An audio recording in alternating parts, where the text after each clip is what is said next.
একবার এক পিঁপড়া পাশ দিয়ে যাওয়ার সময় দেখলো চিনির গাঢ় শিরা, সে একটু মুখ ডুবিয়ে খেলো। খাওয়ার পরে তার খুবই ভালো লাগলো। সে এবার আরেকটু খেলো, ভালো লাগলো, আরেকটু খেলো।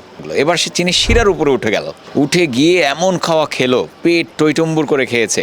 এদিকে তার হাত পা সব জড়িয়ে গেছে চিনির শিরার ভিতরে। এবার সে নেমে আসার চেষ্টা করছে, কিন্তু কোনোভাবেই সে আর নেমে আসতে পারছে না। ফাইনালি পিঁপড়াটা ওখানেই মরে পড়ে থাকলো। প্রেম ঠিক এরকম, তোমার করতে ভালো লাগবে, তুমি যখন এর উপরে উঠে বসবা তখন ওটা তোমাকে ওইভাবে আটকিয়ে রাখবে, তুমি আর বেরিয়ে আসতে পারবে না। সারাদিনে বই পড়তে বসলে ওই প্রেম তোমার মাথায় ঢুকবে, অন্য কোনো কাজে গেলে ওইটাই। প্রেমিকা কার সাথে কথা বললো, কল ওয়েটিংয়ে পেলে সন্দেহ।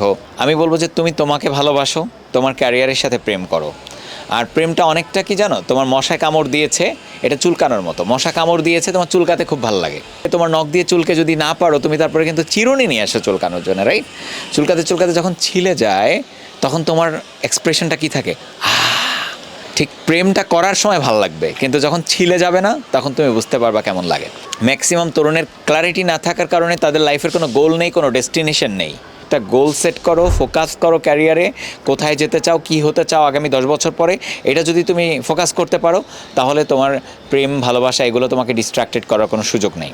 ভিডিওটি শেয়ার করবে যাতে সবার মধ্যে একটা অ্যাওয়ারনেস গ্রো করে, সবাই একটু কনসিয়াস হয় জীবনের ব্যাপারে। ধন্যবাদ, আল্লাহ হাফেজ।